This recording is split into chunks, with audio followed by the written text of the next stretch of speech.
د 400 د پاکستان دفتر وایي د 400 مشر ستا مبارک شي ځکه چې ډېره موده پس راښکاره شوې او نه به راښکاره کېدې که نه دا د اختر د ټولو له طرفه هم ستا مبارک شي دا غونډ اختر هم ستا مبارک شي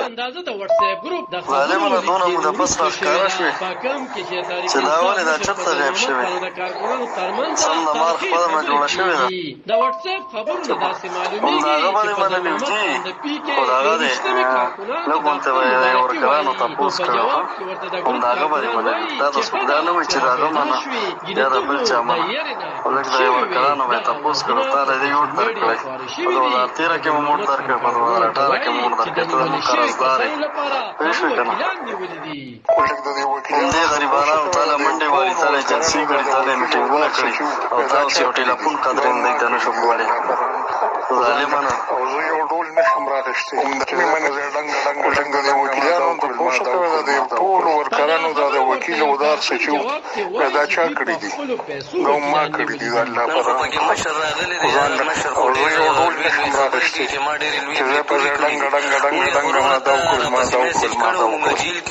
او تاسو ویډیو پیغام جاری کړو چې مبارکي بدل کېدلي مو خیر دی ته مو منډه په یوازې په دې ګروپ کې ته نه دا مونږ چې او مهرباني وکړه نور بیا زما په دغه باندې چې باندې ښه نه لګي نو جواب مو ورکوه چې څنګه ځان ورکوم د ډېرو کسانو وکیلانو ته پیسې مو ورکوي السلام علیکم پی ټي آی پی کې 61 ملګرو سیګنال دی نن خو پکې مشر راغلی دی یاره مشر خو ډېر لوی خبرې کوي چې ما ډېرې لوی تورې کړي دي مونږ یې وروره ته راپسې میسېج کړی مونږ جیل کې او تاسو ویډیو پیغام جاري کړی چې دا چا ګرفتارۍ ورکړي دا هیروګان کېږي نو مونږ د خپلو واړه بچي دلته پرېښي او د ښځو نه یې راوچت کړي وو که نه نو دا مونږ هیروتوب دپاره ورکړی وو نو یو خو دا خبره شوه بل ته وایي چې وکیلانو نه تپوس وکړې نو میسېج اوږدېږي درته کوم خانجي لګي په غور اوره خیر دی زمونږ هم مشر پاتې شوی 14 کاله مو درته منډې والي دي لږې اوره خیر دی بل وکیلانو سره خو مونږ رابطې کړې وې مونږ ته خو دغه اطلاع وه چې د عمران خان د طرفې دا ټول بندوبست شوی دی که نه او باقي ډېرو کسانو وکیلانو ته پیسې هم ورکړي دي بل درېیمه خبره دا ده چې تا د کوم دا دونه تقریبا 200 کسان د 400 نه ګرفتاره شوي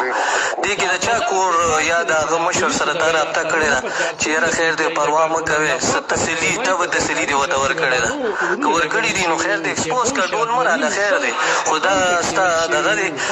ستا فرض جوړېږي که نه تاسو زموږ مشران یې د 400 غونډه مشري کوې